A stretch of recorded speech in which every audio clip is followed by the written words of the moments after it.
ทางสถานีวิทยุแห่งนี้ในวันและเวลาเดียวกันนี้ทุกเจ้าวัดหนองตองหางดงจังหวัดเชียงใหม่มาพบมาปะกับทุกท่าน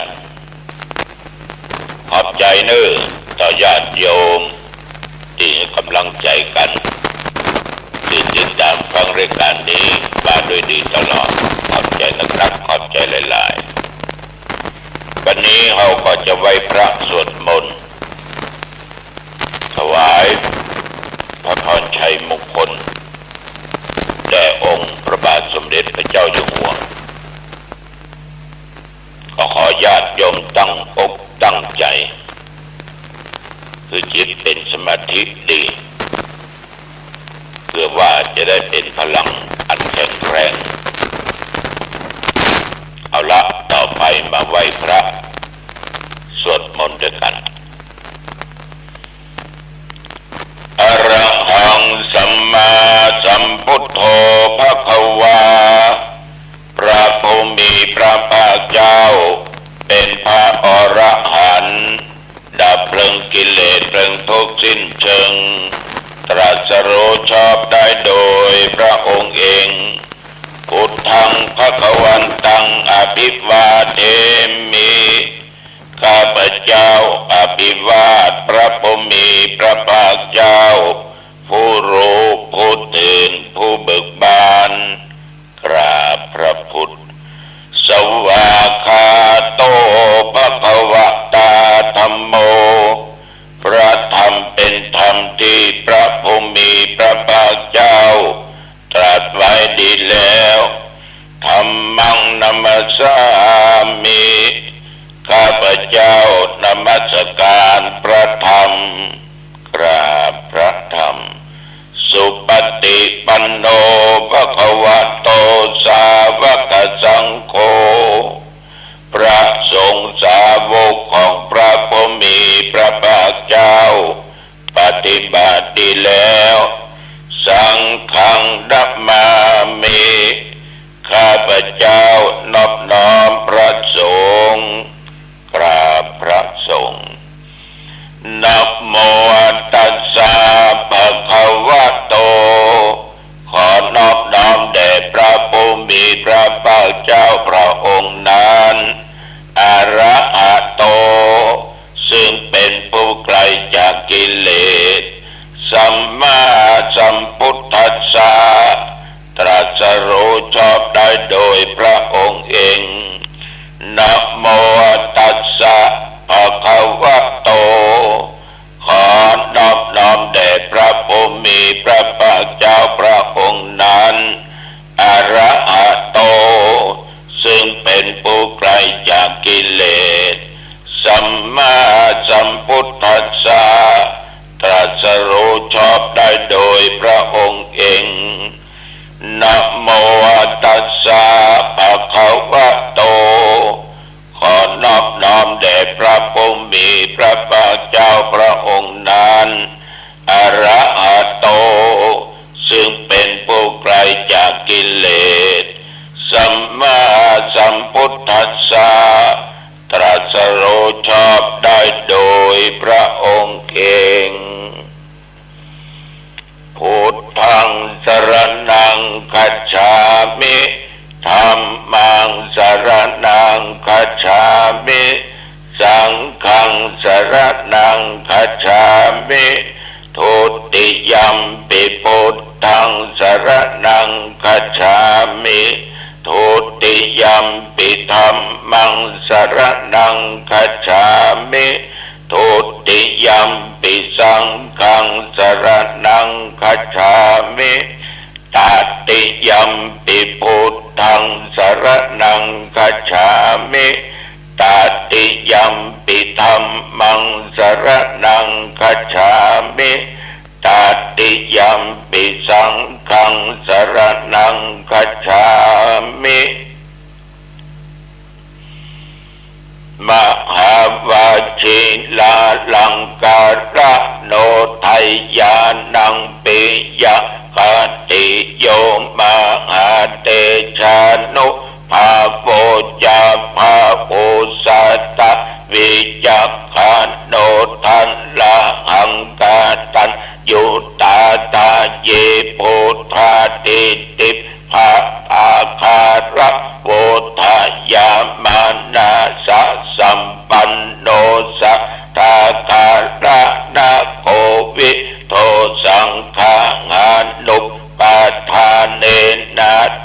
มิการาตาจักขุติยาสัพเพ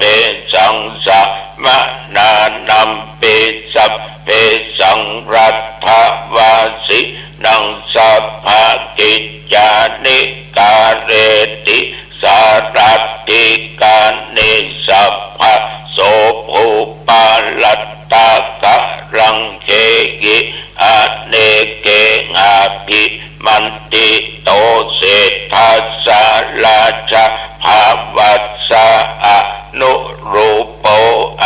ดินทิโยตัสสะมาทานินะดินโทยังสัมปุณณปุญญาปาระเมวะระมุทธาภิสิโตวะทัสสะโมโหติขัตติโยระตนัตตยานุภาเวนะลาชุดังปุญญาเตชะสาปะระเวนธรรมหาราชาติกายุโกนิรามโยวันนะวาภะละสัมปันโนสุขิโตโหตุสัพพะทารัตถาปิปาละโนปายังวิจาระยังวะโยนิโสรัจจังธรรมเมนะกาเลตุราชธรรมังกะโกปะยังสัมพุทธัสสะสะนังเสตังอุปัฏฐัมภะตุทานะโสปะโปตุสัพพะโสทินจาสัพพัญญาจยะมังคะลังจิลังลัดเจปฏิธาตุสัทธาภัตตะลาเนปัสสตุสัพพันตะลายะโมคายะเทวารักขันตุนังสัทธาติภวตุสัพพะมังคะลังรักขันตุสัพพะเทวตาสัพพะพุทธานุภาเวนะสัทธาโสทิภวันตุเต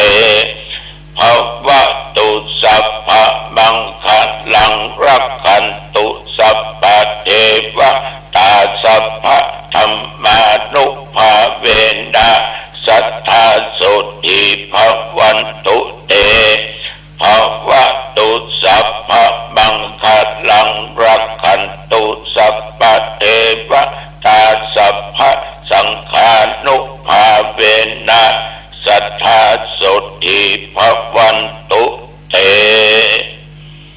ขอถวายพระพรกรมอุตุได้ประกาศตักเตือนว่าระยะนี้คือระมัดระวังเรื่องฟ้าเรื่องฝนเรื่องลมแรงหรือพายุแต่นับตั้งแต่เมื่อตะวันวามาจนถึงปัจจุบันนี้เกี่ยววัดหนองตองบริเวณวัดหนองตองนั้นตอนเย็นตอนค่ำมาก็มีฝนตกเล็กน้อยก็บ่มากอย่างสักเท่าใดท้องฟ้ามืดครึ้มเหมือนกันเป็นบางครั้งบางคราว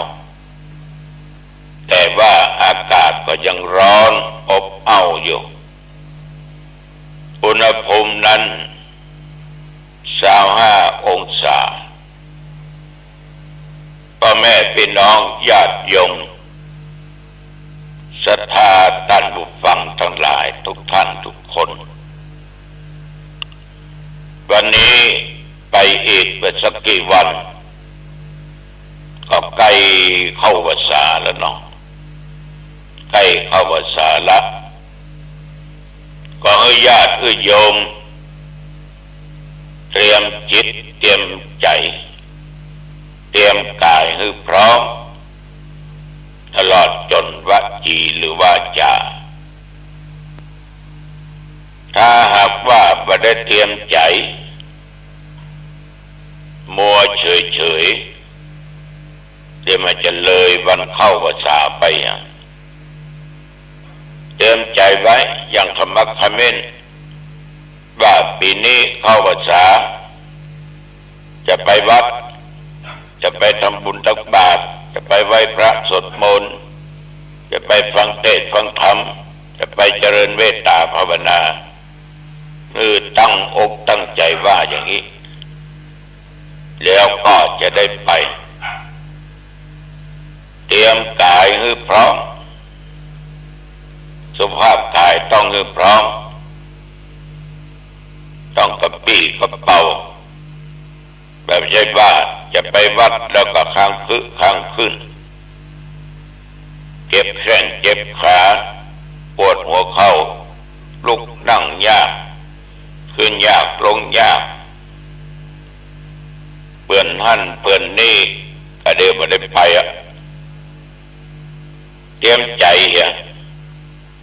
ใจนั้นต้องสู้เหมือนว่าตะกี้แล้วก็เตรียมวาจาไปไหว้พระไปสวดมนต์ไปสมาทานเอาศีลญาติโยมทั้งหลายวาจานั้นก็ต้องเปล่งมันเต็มเนื้อเต็มตัวจะไปอ้อมแอมนะอันนี้ก็ขอฝากเตือนสติอีกประการหนึ่งขอฝากไว้ว่าระยะนี้ก็อย่านึกว่าโควิดมันบ่มีมันยังมีอยู่เน้อบ่ออกไม่ออกประการสำคัญทุกเจ้าหนองตองเจอมาละเมื่อเดือนก่อนนะได้เดือนปลายละนึกว่าปลอดภัยแล้วนะ คงไม่เป็นไรนะขนาดประมาทยังติดได้ฉะนั้นญาติโยมอย่าได้ประมาทกาดอย่าไปตกไปที่ไหนใต้เหนือตกออกที่คนหลายๆก็ป้องกันไว้ใส่หน้ากากไว้กันไว้ดีกว่าแก้ถ้ามันแย่จะแก้ไขมาตันอย่าไปไหนได้สะดวกสบายไปวัดไปว่าวันศีลวันธรรมฟังเทศน์ฟังธรรมใส่หน้ากากได้ยิ่งดีนะเจ้าออกจากวัดไปก็ถึงสวมหน้ากากเพราะว่าเขาจะไปปะคนหลายแต่อย่างน้อยมันก็เป็นการกรองอย่างอากาศบางครั้งอากาศก็เป็นพิษเป็นภัยได้ขี้ฝุ่นกายอย่างกายละอองอย่างต่างๆนานาเราก็สามารถป้องกันได้นี่ก็จึงขอตักเตือนสติญาติโยมที่ตั้งความประมาทว่าไม่เป็นไรไม่มีแล้วอย่า แต่ว่านี้กินข้าวงายแล้วได้สร้างพระขึ้นอีกรูปหนึ่งคือพระฤทธีชิตมาโรผู้พิชิตมารเพิ่นเป็นข้าราชการอยู่ในกรมชนเอาตะวาดีอกดีใจกว่าคนมากันเป็น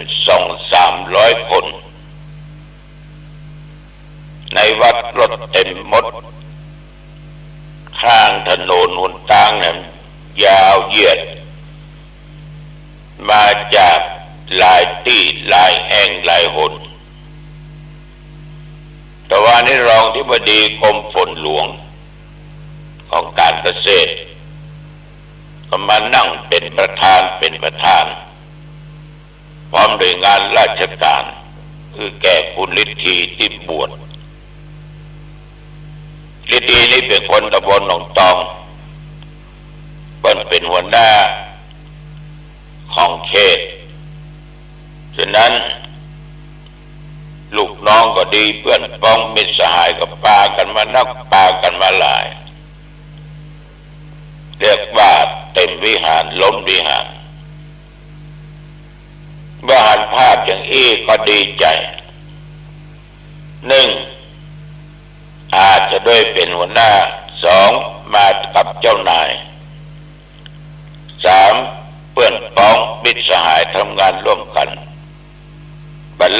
ทิ้งกัน